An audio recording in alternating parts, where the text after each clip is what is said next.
আজকাল ম্যাক্সিমাম যে ডিভোর্সগুলো হয় তার পেছনে কারা আছে জানেন? ম্যাক্সিমাম যে ডিভোর্সগুলো হয় 80% তার পেছনে রয়েছে ছেলের মা এবং তার বোন, মানে ছেলের ফ্যামিলির লোক।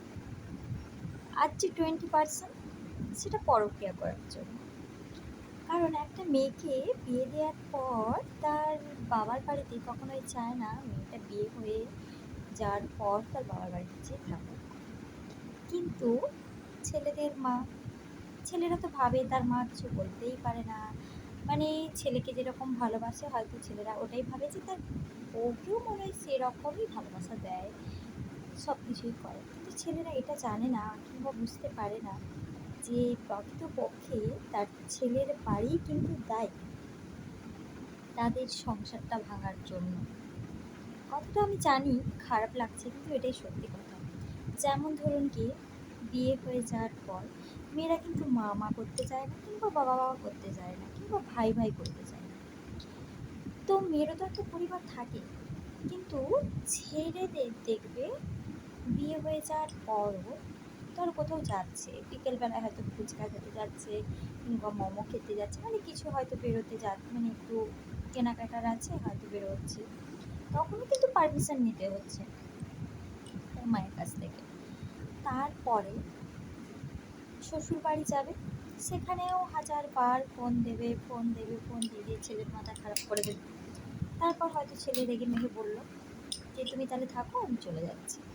মানে ছেলেদের মা একটুকু পছন্দ করতে পারে না যে তারা হয়তো এটাই ভাবে তাদের ছেলে বদলে যাচ্ছে, তাদের ছেলে তাদের মানে তার মাকে হয়তো কম ভালোবাসছে, বউকে বেশি ভালোবাসছে। কিন্তু এটা কেন বুঝছে না ম্যাক্সিমাম শাশুড়িগুলো, কেন বোঝে না? আরে বাবা, তোমরাও তো কারো না কারো ছেলেকে বিয়ে করেছো, যখন তোমরাও বাবার বাড়ি যাও বা তোমরা যখন কোথাও যাও, নিশ্চয়ই ওই মানুষটার সঙ্গে যাও, নিশ্চয়ই বৌমা এসে শ্বশুরের হাত ধরে কোথাও যাবে না। তারপর ছেলে ধরুন লাখ টাকা ইনকাম করে, সেই টাকা কাকে দিচ্ছে? তার মাকে দিচ্ছে।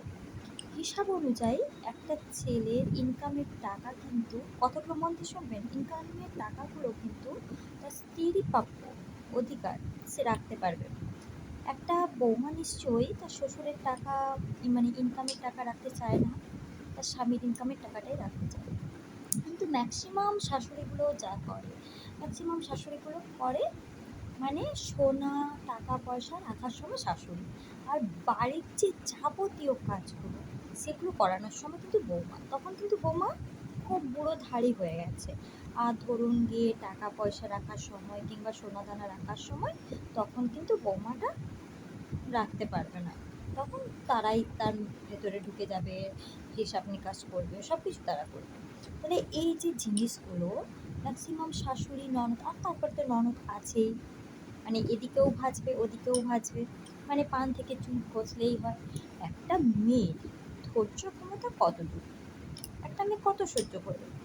সহ্য করতে করতে করতে করতে একটা স্টেজে এসে দাঁড়ায়, তখন তার মনে হয় যে না, এই পরিবারে আর টেকা যাচ্ছে না, তার থেকে ভালো সারা জীবন কান্না করার থেকে 6 মাস কান্না করব, কিংবা 1 বছর কান্না করব, ব্যাস, ঠিক আছে। কেউ কিন্তু চায় না, যে করে কেউ চায় না, সব মেয়েরাই কিন্তু সংসার করতে আসে, সব মেয়েরাই সংসার করতে আসে। কিন্তু সংসারটা ভাগার পিছনে কে দায়ী? এরপর তোমরাই বলো, তোমরাই কমেন্টে জানাও যে কে দায়ী। আমার কথাগুলো কি খারাপ মনে হলো, না আমি কিছু ভুল বললাম? ম্যাক্সিমাম সংসারে কিন্তু শাশুড়ি ননদ দেয়, তারপরে তো আছে ছেলে পরকীয়া করে, আর সেগুলোকেও মদত করে কিন্তু শাশুড়ি ননদ। আমার কথাগুলো ঠিক মনে হলে তোমরা একটু প্লিজ কমেন্টে এসে জানিয়ে দাও। আমার মনে হয় আমি যেসব কথাগুলো বলেছি একদম খাঁটি সত্য কথা। হয়তো কারো গায়ে লাগতে পারে, বাট আমি কাউকে মিন করে বলিনি। কিন্তু জুতো যদি কারো পায়ে সেট হয়ে যায়, তার জন্য আমি দায়ী নই।